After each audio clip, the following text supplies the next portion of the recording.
Until recently, this was the kind of sight that humans could scarcely dream about. The moment when human beings finally begin to approach the red planet with the intention of exploring it or perhaps even colonizing it. This was firmly grounded in the world of science fiction, and it was only when an eccentric billionaire like Elon Musk began to dream about going to this alien world that it started becoming real to us. Now granted, images like this may be kind of fanciful unless this guy and his robot are wearing magnetic boots, but who really cares? I mean, the view of Mars just coming into sight this way would be enough to just transfix the most bored explorer, and then landing on the surface, establishing even a humble outpost would be the beginning of an unparalleled adventure for the human species, and not just going for a brief exploration, not just going for science, but for the objective of colonization and the preservation of the human species. Life, of course, would be very difficult.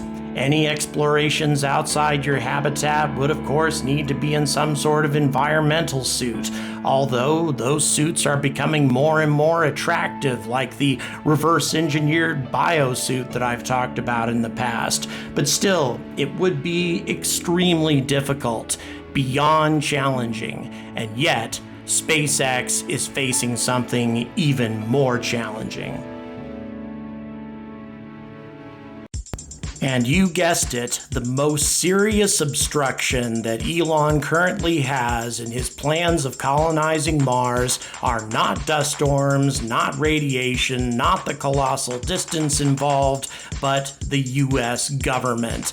They are currently in the midst of debating a bill in the House, as you all know, of awarding $10 billion to a second HLS provider, which may very well be Blue Origin. At the same time, the Federal Communications Commission is considering an objection to what Starlink is doing to low Earth orbit and its environment, which is a legitimate concern, but I'm going to tell you what the problem is in a minute. And then the GAO, of course, is in the midst of a legal wrangling started by Blue Origin and Dynetics as well, saying that NASA's assessment of their human landing system was unfair. And then the FAA, they're probably the worst of all, because they are in the midst of an environmental survey of Boca Chica to see whether or not launching a fully stacked Starship from this location is going to be damaging to the environment. Are all of these concerns legitimate? Yes. Should they have been handled a long time ago? Yes. And were they handled? No. So what does all of this mean? Is this just going to be a little bit of bureaucratic red tape that needs to be cut through and then SpaceX will be free to proceed? Or is it something a lot more serious than that? We're going to find all of that out in just a minute.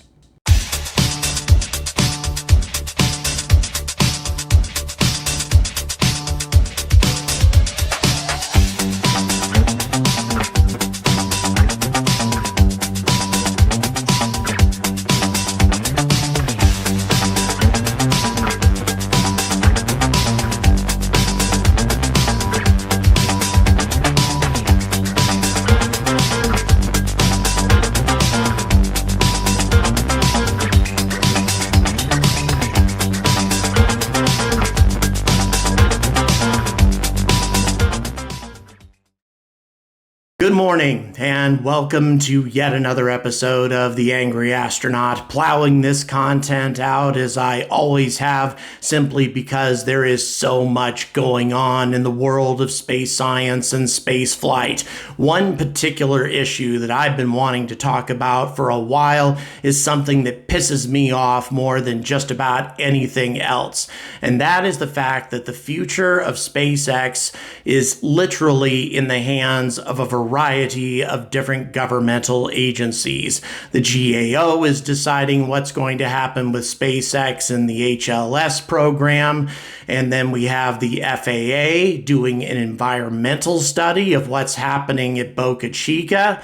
And then we have the FCC doing a new study about Starlink and its impact on space junk and the dangers of low Earth orbit. Now, are all of these legitimate concerns? Yes. Should they have been handled before SpaceX invested billions of dollars in all of these initiatives? Yes. Were they handled? No. And that is something that is completely unacceptable. And this is all too typical of what happens when the government gets their fingers into things. And what concerns me right now is that the most important projects that SpaceX has are now in the hands of government agencies and their whims, and the fact that they are influenced by very powerful lobbyists. What could this mean to the future of SpaceX and spaceflight? We're going to find all of that out right now. Earlier this year, Elon Musk requested of the FCC to allow him to put up 2,824 Starlink satellites as part of his constellation. The long-term goal was to deploy a lot more than that, but so far he's deployed over 1,500 of them. The FCC approved that, but they were not taking one thing into consideration. And that was the fact that this approval was not done in conjunction with the National Environmental Policy Act, which applies to just about everything the FCC does, whether it be a new airport or a new military base. However, they have always argued that it does not apply to space, but now that's under serious legal challenge. And the challenge, in my opinion, is actually kind of valid, given the fact that space junk is becoming more and more prevalent in low Earth orbit. And even though these satellites are not space junk in themselves, they're very well designed with ion engines designed to avoid large pieces of space junk and to deorbit themselves once they reach the end of their useful life. That doesn't mean that they can't avoid small pieces of space junk that we can't detect. And there's a hell of a lot of that out of there, and any of that kind of junk, no matter how small it is, traveling several times the speed of a rifle bullet, could take one of these satellites out, turning it into a hazard on a random trajectory. And the more times this happens, the greater the chance of a cataclysm that could create so much space junk in low Earth orbits that our access to space would be effectively cut off for anywhere from 50 to 100 years. And this is something that I've brought up a number of times. And also it's going to get worse when the Kuiper belt goes up on the ULA Atlas V rockets, as Jeff Bezos has planned. He has 9 of these launches reserved. And then you have OneWeb, who has another launch scheduled. And of course, Viasat, the people who brought this lawsuit to the FCC in the first place. Not that they really give two shits about the environmental concerns, they were just concerned about the competition. So, in my opinion, I don't have a problem with the idea behind Starlink. I think it's wonderful that Elon wants to bring high-speed internet to the entire planet, especially rural areas of third world countries who would have whole new economic opportunities from high-speed internet, and also to rural areas of America that only have one choice, one monopoly, and sometimes it's purely awful. At my father's house, for example, it takes me 20 times as long to upload a video as it does from my own house. It would be nice to have a choice. Now, an obvious solution to this problem would be for the governments of the world to subsidize these companies who are putting up these constellations to clean up the existing space junk that exists in LEO. That would be a perfect way to take care of a problem and make money at the same time. But are these governments actually going to invest that kind of money? Pfft. Are you kidding me? Really, it's going to take a cataclysm, something like the Kessler syndrome, which I've discussed in the past, to make governments actually do something about it. And by then, it will be too late. This is all very important and something that the FCC should have considered before they approved all of this, but they didn't, and now SpaceX has an insane amount of money invested in this. They are planning to fund Starship with this revenue, and they're stuck halfway through. And speaking of Starship, this orbital launch that SpaceX has planned from Boca Chica is also going to be subject to that same National Environmental Policy Act. And spaceports do not have any kind of exception. And I have a bad feeling that Super Heavy is not going to pass muster on this thing for the following reasons. Number one, even though SpaceX has purchased some of the surrounding territory, the rest belongs to the Rio Grande Valley National Wildlife Refuge. And this lies less than 2 kilometers away from the launch pad. Now, I'm not talking about explosions like I've been talking about before. I'm talking about sheer noise. At a different distance, of 2 kilometers, a Saturn V would generate between 140 to 150 decibels, which would be enough to destroy the hearing of much of the wildlife in the area. And as you can see here, sea turtles nest in this region. And even though SpaceX has done a lot to try to help out with this particular issue, if they intend to maintain any sort of cadence, it's going to have to be around the sea turtles' nesting periods, which is going to be extremely difficult. Not impossible, but nevertheless, while the sea turtles are actually there laying their eggs, are you just not going to launch? It just doesn't seem to be very practical, and I'm not certain that any environmental permission is going to be granted. Now, personally, I love sea turtles. I love just about all reptiles, just about as much as Steve Irwin, may he rest in peace. I think they should be protected, but shouldn't this issue have been taken into consideration before the government granted SpaceX the right to build a spaceport right here, so close to a national wildlife refuge? It's insane. There are plenty of places along the Texas coast that are not close to wildlife refuges that would have served just as well. They're also quite a distance away from populated areas. It would have taken a lot more effort to build out the logistics, roads, that sort of thing, but nevertheless, it would have been a lot better than having to start over, as may indeed be the case if environmental permissions are not granted here. And if, for some reason, the FAA does grant environmental permission for SpaceX to carry out their test orbital launch from Boca Chica and further launches using the Super Heavy, the damage to the local wildlife is likely to be so severe as to damage SpaceX's reputation worldwide. And by the way, it's not like the government has never analyzed this issue before. There is in fact only one place that the government regarded as being a safe place for Super Heavy to take off. And this is, unsurprisingly, pad LC-39A at Cape Canaveral. Very, very deep inside NASA property, miles and miles away from any habited areas or any wildlife refuges.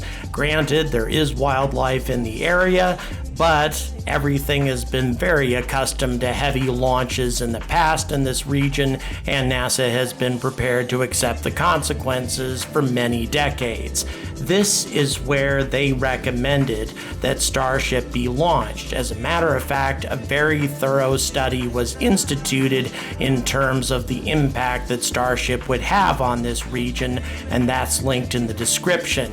And it went into a lot of detail. The study covered land use and visual resources, noise, in addition to that, biological resources, cultural resources, air quality, climate and climate change, sea level rise, hazardous materials and hazardous waste, water resources, geology and soils, transportation, utilities, health and safety, socioeconomics, environmental justice and children's environmental health and safety, Department of Transportation Act, everything. So here's my question. Why was an equally comprehensive study not carried out at Boca Chica before SpaceX started investing all this money in building all of this infrastructure? Wouldn't that have made perfect sense? I mean, only an idiot would not realize what Elon intended to do here. And yet, as best as I can tell, this has not been done. And perhaps the GAO is waiting to make their decision based on what the environmental study shows. If SpaceX is not approved to operate here, then lunar Starship may be delayed to such an extent that the GAO may decide that another one of the competitors is a better option. All of this could very well work against SpaceX. Now, all of this may sound like absurd speculation. I mean, SpaceX has a long-time positive relationship with NASA. They would never do something like this to them. Besides, the Crew Dragon is currently NASA's only ride to the ISS. Certainly, they're not going to start relying on the Russians anymore, especially given the degrading conditions between those two countries. But here's another fact to consider. The Starliner is going to probably be coming online in the next few months. As much as I'd like to think that it isn't, it probably will. And then the Dream Chaser will be able to resupply the ISS as effectively as Dragon can, and also provide it with reboost into orbit, which the Dragon cannot. Remember, NASA is under new leadership now. It is possible that the relationship between SpaceX and NASA, especially given that Elon disregarded FAA instructions when he launched SN8, it is possible that the government now regards him as a loose cannon and may be looking to break off their relationships. Once again, I really hope that this isn't the case. It doesn't seem to be the case, but I get really uncomfortable when government agencies have the fate of somebody like SpaceX with a vision like theirs in their hands. I would very much prefer that this not be the case at all. But regardless of their motivations, these agencies now have the future of SpaceX and the future of mankind's journey to Mars in their hands. Are they going to do the right thing, or are they going to slow things down through bureaucracy and red tape? Based on my experience with the US government, or any government for that matter, I'm a little bit concerned, and I think I'm not the only one.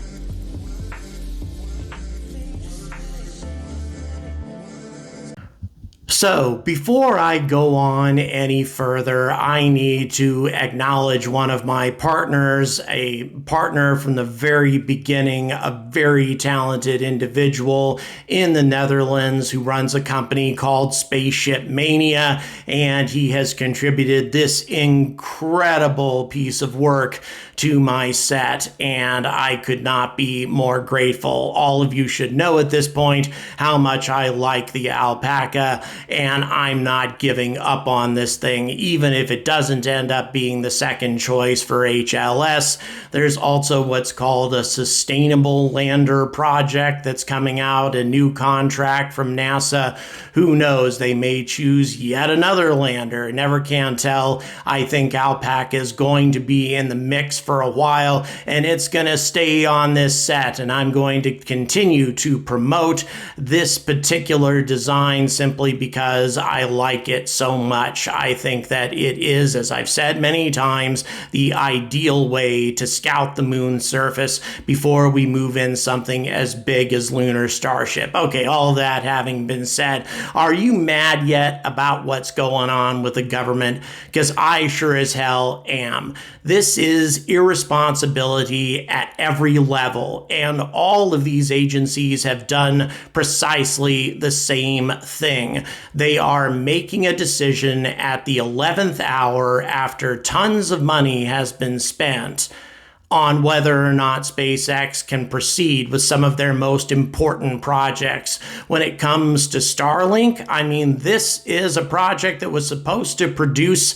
tens of billions of dollars for SpaceX. What happens if the FCC puts the brakes on that? That could be cataclysmic for SpaceX. And then, of course, Starship, that is the very core of Elon's plan. Now, obviously, if he is forbidden from launching a fully stacked vessel from Boca Chica, which, as you know, I've advised against anyway, he's just going to do it from the sea. But nevertheless, this is all going to slow things down. And he has already invested so much infrastructure at Boca Chica, and for this to suddenly be put on hold, again, completely irresponsible to do so at this stage. And then, of course, all of this nonsense with the GAO as a result of SpaceX accepting a $2.9 billion bid. They are the ones who are going to get the short end of the stick when it comes to the second provider.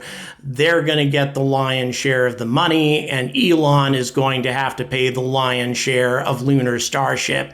I mean, I can't see a scenario, to be honest, where SpaceX comes out at least an unconditional winner in any of these situations. As I described in the video, especially with Starship and the environmental concerns there, they are colossal. Why was this not looked at from the beginning? Why did nobody even look at this potential problem? Just the noise pollution alone, assuming that Starship doesn't blow up or doesn't have any of these N1 related problems. Even then, the potential damage to the environment could be significant.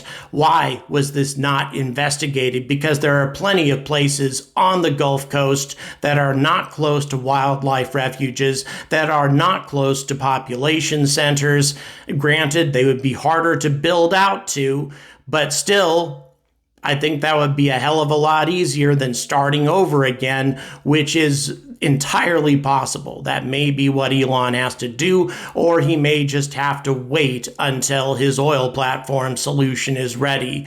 Either one is not going to be ideal for him, and certainly not what he had planned, and something that he should have been anticipating from the beginning had the government given him the slightest damn idea that they were going to be giving him problems about this. But they didn't, not now, not until the 11th hour, not until he's already invested billions of dollars in all of this. It is woefully irresponsible of the U.S. government, especially to a company that has supposedly been such a good partner with Crew Dragon and providing a ride up to the ISS for such an affordable price. You know, launches to the ISS for American soil, again, that alone should earn them a lot of credits with the U.S. government. But still, I've got a feeling that there are some very negative decisions coming down the road soon, especially, as I mentioned in the video, once NASA has other choices besides Crew Dragon, once Boeing's monstrosity finally, the Starliner finally gets going, once they have Dream Chaser functioning to handle resupply, they're going to be relying on SpaceX less and less. And so therefore, they'll be free to do what they want when it comes to negotiations. I don't trust the government and whatever loyalty they may have had to SpaceX in the past. That may have been changed now, especially that they are under entirely different leadership. If you like what I have to say, if you like the fact that I take on Jeff Bezos, the US government, Boeing, all of these powerful institutions in a public format, you know how to support me. It's all in the description, or just a like and a subscribe, and I will be very happy. So until the government realizes that SpaceX is doing more positive things for this planet than negative, and if indeed they have to make decisions that are more responsible to the environment, then they should also, as I said in the video, provide SpaceX with some compensation in order to adhere to those regulations until they actually do the right thing, which is a tough thing for the government. But until they do that, I urge all of you to stay angry about space.